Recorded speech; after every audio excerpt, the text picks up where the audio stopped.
You need to take control of her finances. David's voice filtered through the slightly ajar door, crisp and clear. She's too unstable to manage them herself. I felt a chill slide down my spine as I stood frozen in the hallway, coffee cup in hand. My brother's words pierced through the ordinary hum of our family gathering like a sudden crack in a window pane.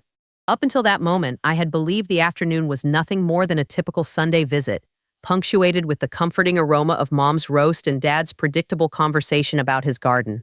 I had excused myself to refill my cup, thinking of nothing more significant than the creamer levels.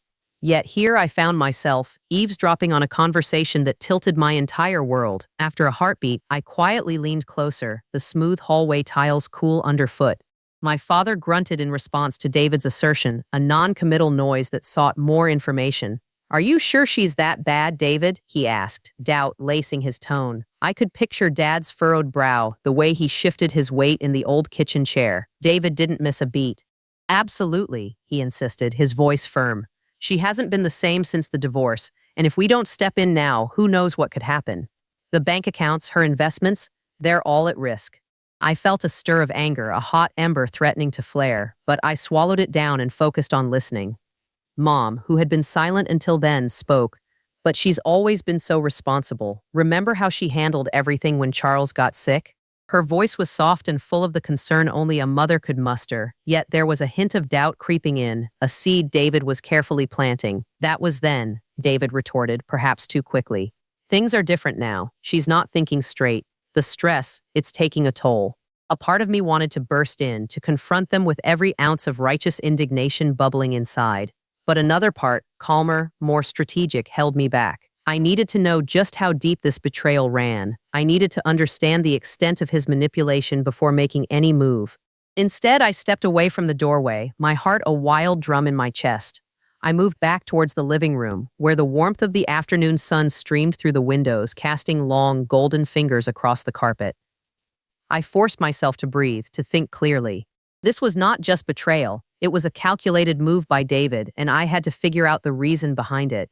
Was it money? Control? Power? The rest of the afternoon passed in a haze. I played my part dutifully, nodding at the right moments when Mom asked if everything was fine, smiling across the table as Dad recounted stories I'd heard 1,000 times before. But underneath my calm exterior, a storm brewed.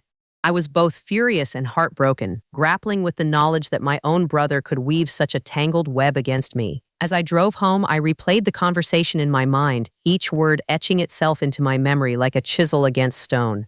I knew I couldn't confront them, not yet. I had to be smart about this.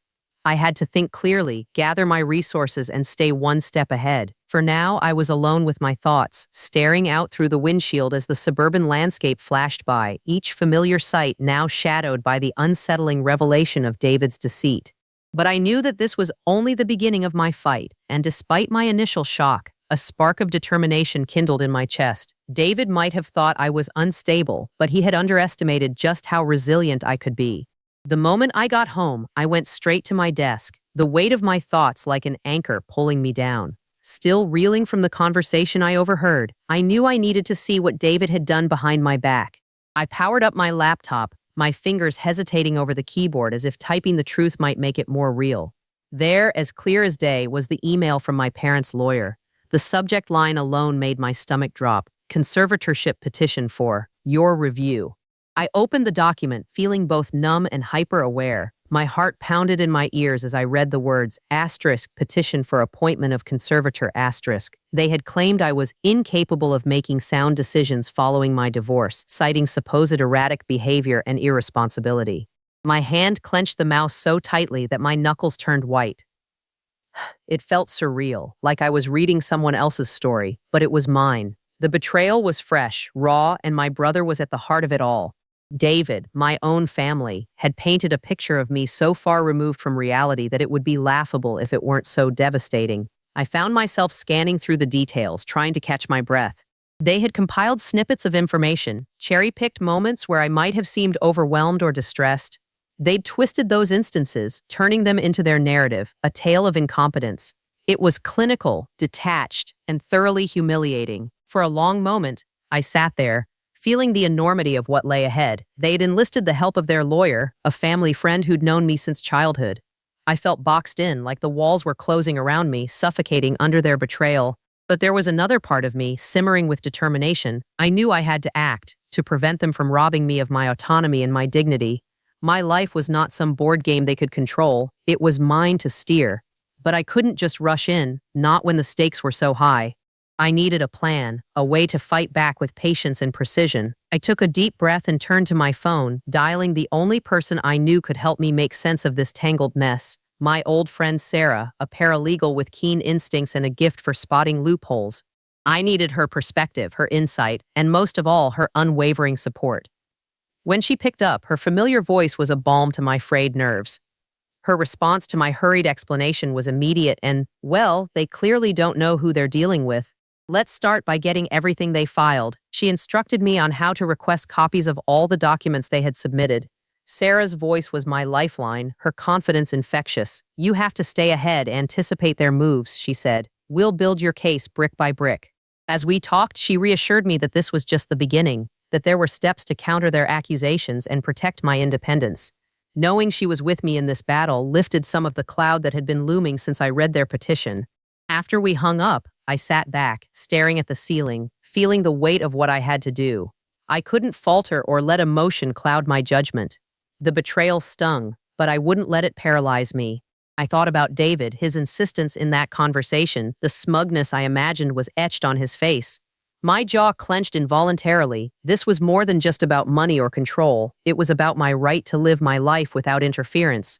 I spent the rest of the evening drafting a plan, listing the evidence I would need, the professionals I must consult, and the steps to reclaim what was mine. As I moved through the motions, a part of me marveled at the clarity that came from the storm of emotions. Maybe David's underestimation of me would be his downfall. I was more than capable of showing them just how stable and resilient I truly was. In the quiet of my room, with the only sound being the soft hum of my laptop, I felt a seed of hope take root. I was prepared to face them, with all the strength I could muster. They wanted to control my narrative, but they were in for a rude awakening. This was my life, not theirs to handle at their whim, and I would prove it to everyone, including myself. The morning light filtered through my blinds as I sat at my desk, determination fueling my every move.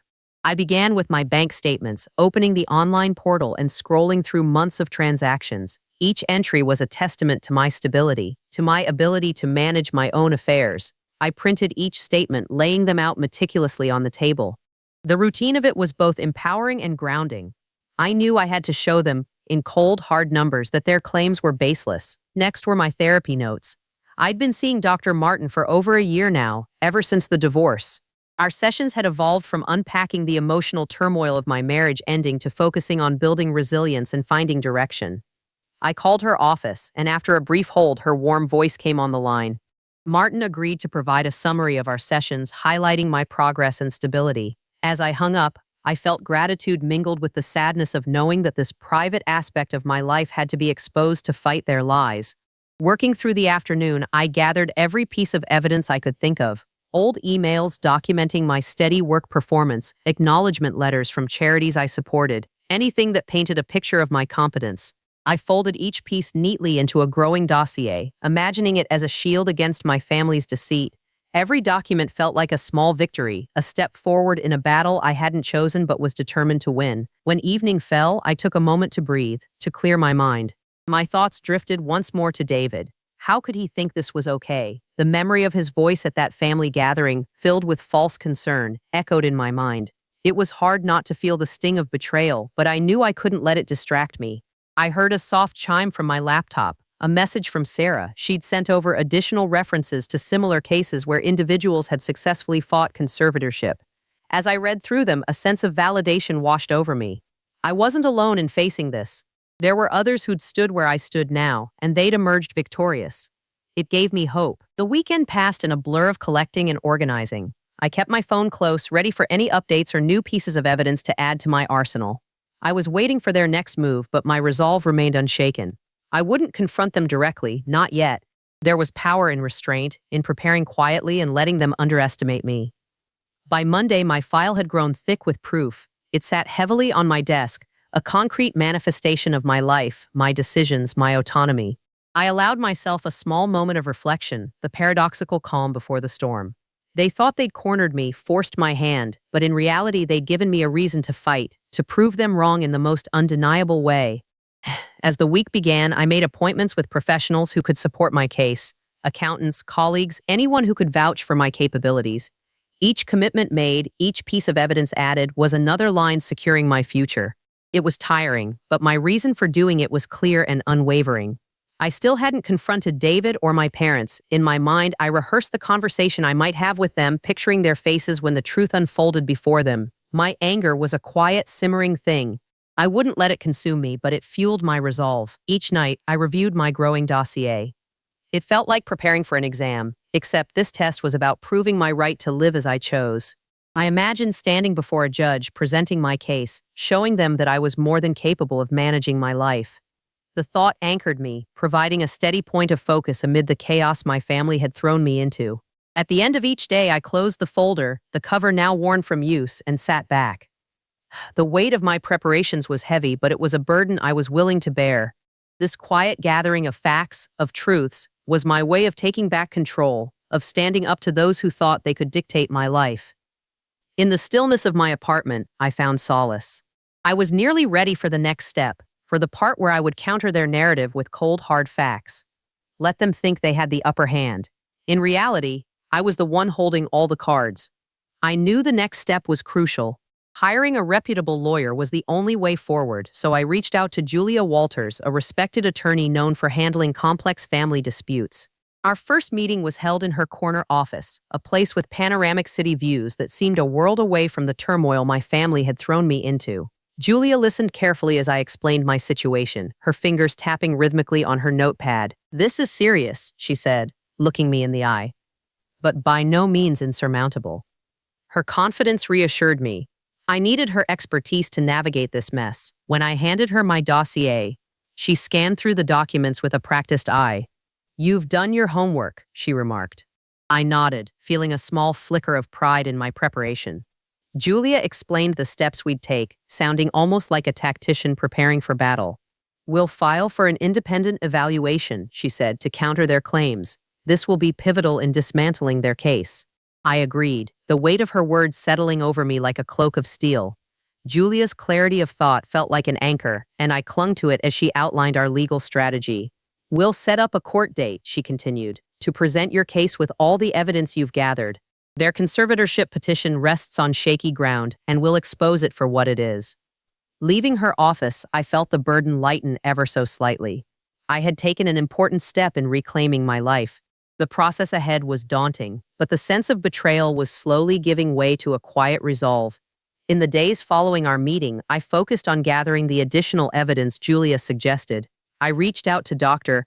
Martin for a comprehensive statement affirming my mental stability, and contacted my accountant for detailed financial reports illustrating my competence in managing my affairs. Each conversation was a reminder of the meticulous care required to dismantle the false narrative my family had crafted. Finally, the independent evaluator, Dr. Hayward, agreed to conduct an assessment. A man of few words, Dr. Hayward's objective demeanor was both intimidating and comforting. He scrutinized my records, asked pointed questions about my daily routines, my work, and my social connections. His diligence, while somewhat unsettling, reminded me that this was all part of securing my independence. The evaluation process felt endless, but I knew it was designed to protect people like me from unfounded claims. When we finished, his assuring nod was a silent promise that the truth would come to light. As the court date loomed closer, I felt a mix of anxiety and anticipation. I didn't reach out to David or my parents. I couldn't bear the thought of engaging with them before the court proceedings. Their betrayal felt raw, and I needed every ounce of my focus for what was to come. On the day we were due in court, I walked through the courthouse doors feeling a strange blend of determination and calm. Julia met me there, her presence a reassuring reminder that I wasn't alone in this fight. She gave me a brief nod, her expression conveying confidence. We entered the courtroom, and I was struck by its austere grandeur. The reality of the situation was undeniable, and it settled heavily on my shoulders. My family was seated across the aisle, their expressions unreadable. I avoided their gaze, knowing that any interaction might unravel the composure I had painstakingly built. I focused instead on Dr. Hayward's report, a bulwark of truth against the tide of falsehoods my family had tried to drown me in. Julia spoke clearly, outlining our case with precision and poise. As the judge presided over the proceedings, I felt the tension in the room shift. This was my opportunity to prove myself, to demonstrate the strength and stability that had been doubted. The anticipation was palpable, but so was the relief that finally I would be heard. Leaving the courtroom that day, I felt a sense of accomplishment, knowing that the truth was finally being laid bare. The betrayal still stung, but now I had taken back control of the narrative. With each step, I drew closer to reclaiming my autonomy, knowing the legal machinery was in motion to secure the justice I deserved. Judge Thornton's presence commanded the room as he meticulously reviewed the files laid before him, his glasses perched on the bridge of his nose. Julia stood beside me, her voice filling the courtroom as she reiterated the strengths of my case. Her words wove a narrative that painted a stark contrast to the claims my family had made. Dr. Hayward sat in the witness box, his demeanor professional and assured. Judge Thornton addressed him directly, prompting him to share his findings. Dr. Hayward's report was thorough, unequivocally stating that I was mentally fit and fully capable of managing my own affairs. As he spoke, each sentence felt like a lifeline, tethering me back to the truth of who I was, rather than the version my family had fabricated. My eyes flitted towards David, whose expression was as if he were attempting to mask any betrayal of emotion. I could sense an underlying tension in my parents, seated next to him, their faces, and perhaps tinged with regret. Still, I refused to allow any flicker of empathy to sway my resolve. Their actions had brought us to this, and now it was a matter of rectifying their deceit. Dr. Hayward's testimony ended with an affirmation of my stability, a statement that resonated in the courtroom's silent air. Judge Thornton turned his attention back to the papers, his expression unreadable but attentive. The room seemed to hold its breath as he considered the evidence laid bare before him. The moment that followed lingered, weighty and significant. When Judge Thornton finally spoke, his words were measured but clear. He ruled that the conservatorship petition lacked merit and was, therefore, dismissed. Relief flooded through me, a tide that washed away months of pent-up worry. But before joy could truly settle in, a thread of bitterness wove through it, a reminder of the battle I had been forced to fight. When the verdict was delivered, David's face remained stoic, but I caught a flicker of something in his eyes, perhaps the beginning of understanding the depth of his betrayal. My parents exchanged a glance, their expressions, but tinged with something akin to resignation. It was as though they were only now grappling with the consequences of their actions. There was a subtle shifting in the room as those seated on the opposite side began to gather their things. Despite the indifference with which they tried to carry themselves, I could feel the sting of their defeat echo through the courtroom. Their plan, so meticulously plotted, had crumbled before their eyes. I did not allow myself the luxury of gloating. Instead, I focused on the relief coursing through me. My autonomy was restored, my life once again mine to control. I stepped out of the courtroom, flanked by Julia, who gave a nod of satisfaction. The clear blue sky outside felt like a reflection of the fresh start I was awarded. As I stood there, a breeze brushing against my face, I finally allowed myself a moment to reflect. The road ahead seemed promising, unmarred by the shadow of manipulation and control. Though my family's betrayal had cut deep, this victory proved that I was not defined by their doubts or machinations. The courtroom doors swung open behind me, and I felt their presence as they exited. My family started towards me, but I turned on my heel, unwilling to enter into a confrontation that would only dredge up more heartache. There were words I needed to say, boundaries I needed to set, but not now. Those conversations would happen on my terms and in my own time. I walked away, feeling the strength return with each step, knowing that the battle had been won, but the war for my independence and peace had just begun. I was leaning against the wall outside the courthouse, the air carrying a weight of resolution that felt empowering. My family approached cautiously, their expressions a mix of embarrassment and something that almost resembled regret. David was the first to speak, clearing his throat as if he hadn't just tried to control my entire life through legal maneuvering. His words lacked sincerity. "We were only trying to help you. You know how worried we've been since the divorce. We thought this was the best way forward." My chest tightened with a mix of anger and disbelief. I stayed silent for a moment, my gaze fixed on a distant point beyond their heads. The apology felt hollow, a band-aid over the searing hurt they had inflicted. The betrayal was too fresh, too raw to simply brush aside. My mother stepped forward, her eyes clouded with tears. "We just wanted to protect you, honey." That word, protect, echoed bitterly within me. I met their eyes, my resolve solid. Your version of protection nearly stripped me of my independence, I said, my voice not wavering for a second. I don't need that kind of help. They seemed taken aback by my calmness, perhaps expecting tears or anger. But I was beyond those initial reactions now. I was resolved to move forward on my own terms, without their interference. My father, characteristically, chuckled nervously. Let's not make this bigger than it needs to be. We all make mistakes. Mistakes, I repeated, more to myself than to them.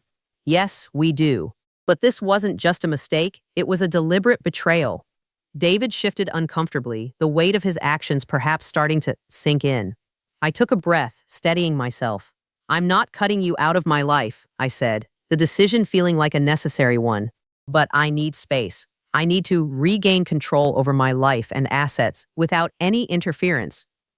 There was a muted understanding as I turned away, leaving them behind for the moment. It wasn't an easy decision, but it felt liberating. Once home, I wasted no time.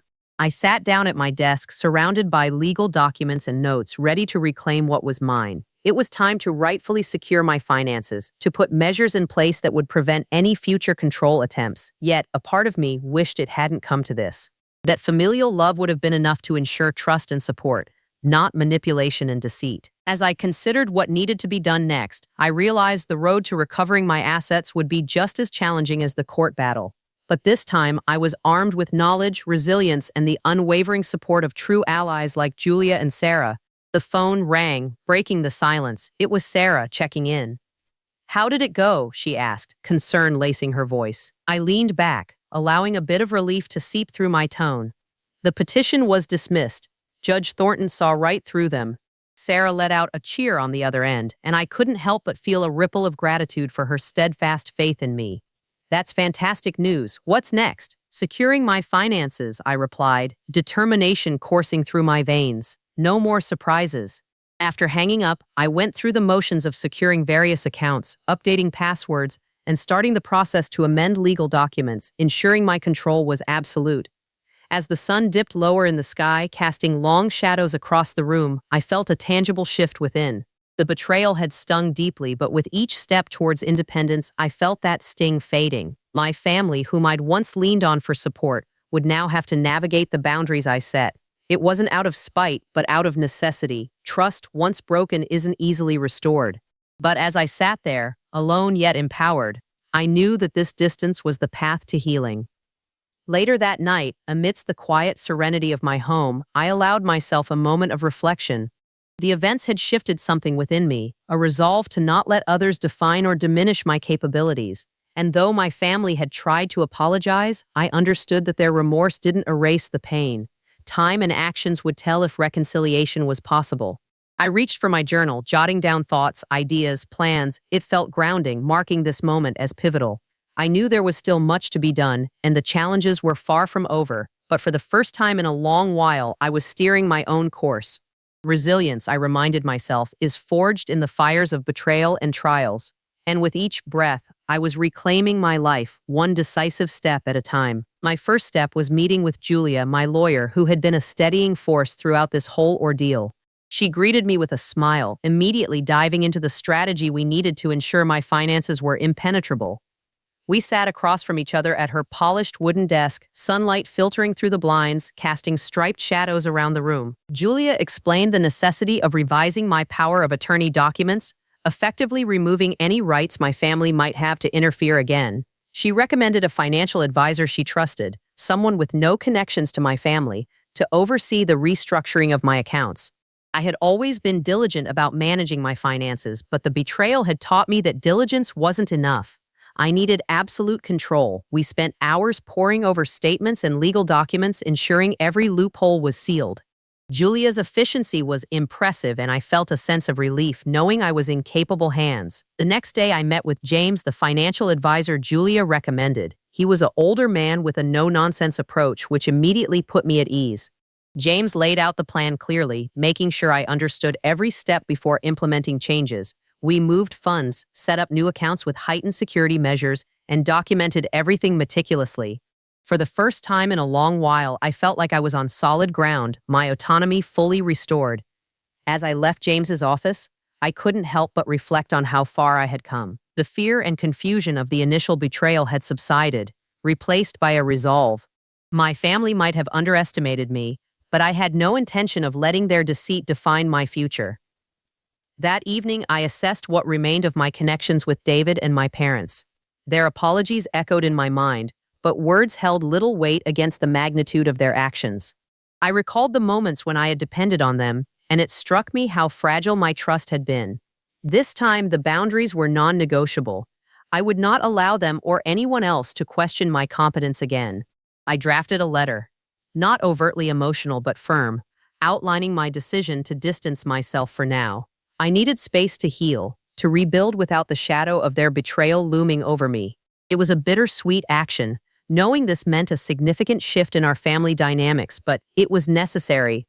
The next morning, I walked into the bank, a place that had once been comforting in its familiarity, to finalize some of the security measures. The manager, whom I had known for years, greeted me with his usual warmth. As we discussed the updates, he offered a sympathetic nod. It seemed the news of the hearing and my family's failed attempt to control me had traveled. Feeling a weight lift as I realized these financial entanglements were now things of the past. I left the bank feeling courageous, not just for securing my finances, but for reclaiming a part of myself that had been overshadowed by doubt. This was my life, my decisions, and I had the strength to protect them. I decided to take a walk through the city park, a place that had always calmed my racing thoughts.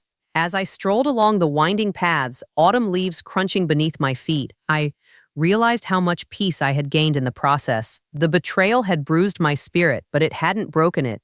I was determined to move forward now, focused solely on the future I was building. Later that week, Julia called to confirm that all legal safeguards were now in place. "You're all set," she said, her voice tinged with pride. "No one can tamper with your finances now." I felt an immense sense of relief. It was over. The tangled web my family had spun around me was unraveling, thread by thread, until nothing remained but my newfound freedom. With everything secure, I allowed myself a rare night of relaxation. I poured a glass of wine, sinking into the couch as the warmth seeped into my bones. I knew the path ahead wouldn't be without challenges, but I also knew I had the strength to face them head on. As the evening unfolded into quiet moments of introspection, I found solace in the simplicity of it all. I had navigated a storm and emerged intact, owing it to my resilience and a newfound trust in myself. Reclaiming my independence had been an arduous journey, but as I sat there, enveloped by the silence of my home, I knew it had been worth every painful lesson. The betrayal had forced me to confront my boundaries, to redefine them through strength and understanding. And as the night deepened, I realized this reclamation wasn't just over my finances, but my life as a whole. This was my world, my choices, and no one else's. With the court ruling secured in my favor and every detail of my financial affairs locked down, I felt an overwhelming relief wash over me. It was as if a heavy burden I'd been carrying for months had suddenly lifted off my shoulders. The deceitful plans my brother had orchestrated with my parents were now futile, their attempt to undermine my autonomy crushed beneath the weight of my newfound security. In the days following the court's decision, I found myself reevaluating many aspects of my life. Trust was no longer given freely, it was earned and guarded. My morning walks became a time of reflection, a reminder of what I had overcome. Each step forward was a step away from the pain and towards a future I controlled. I felt empowered in a way I had never imagined possible. Visits to the bank were no longer filled with anxiety. I watched with quiet satisfaction as the manager printed my new account summaries, each paper tangible proof that my independence was intact, untouchable by those who once sought to claim it. I had even taken the extra step of securing a safe deposit box for important documents, further insulating my life against any unwanted intrusions. Despite the tension that had stretched like an invisible barrier between us, I agreed to meet David for coffee one afternoon. Public spaces offered a level of comfort and safety, an assurance that civility would prevail. As we sat down, I could see the unease in his eyes, a reflection of the guilt that no doubt gnawed at him. "So," David started, his voice wavering slightly, "how have you been?" There was a strained attempt at normalcy, but it rang hollow. "I've been well," I replied, allowing a small smile to touch my lips. "It's amazing what a bit of independence can do for the soul." He opened his mouth to speak, but I held up a hand, stopping him. "I just wanted to say thank you, I continued, my tone shifting to, for showing me exactly who I can trust." His face fell, the realization sinking in that our relationship would never revert to what it once was. We finished our drinks with polite small talk, but the underlying tension was palpable. As we parted ways, I felt a sense of closure. I had said my piece, and now it was time to focus on myself. Days later, I received a message from my financial advisor, James, confirming that all assets were legally untouchable by anyone but me. Congratulations, he had written with enthusiasm. You are officially and irrevocably in charge of your destiny. With that final piece of confirmation, I knew the chapter had closed on this turbulent saga. The storm had passed, and I stood stronger in its aftermath. My life, which had felt precariously balanced on the edge of others' whims, was now securely under my own control. All loose ends tied, no further interference possible. Looking back, it was clear that their betrayal, though painful, had catalyzed my transformation. I emerged not only with my autonomy intact, but with a reinforced confidence in my ability to navigate whatever life threw my way. This reclamation of power wasn't just a legal victory.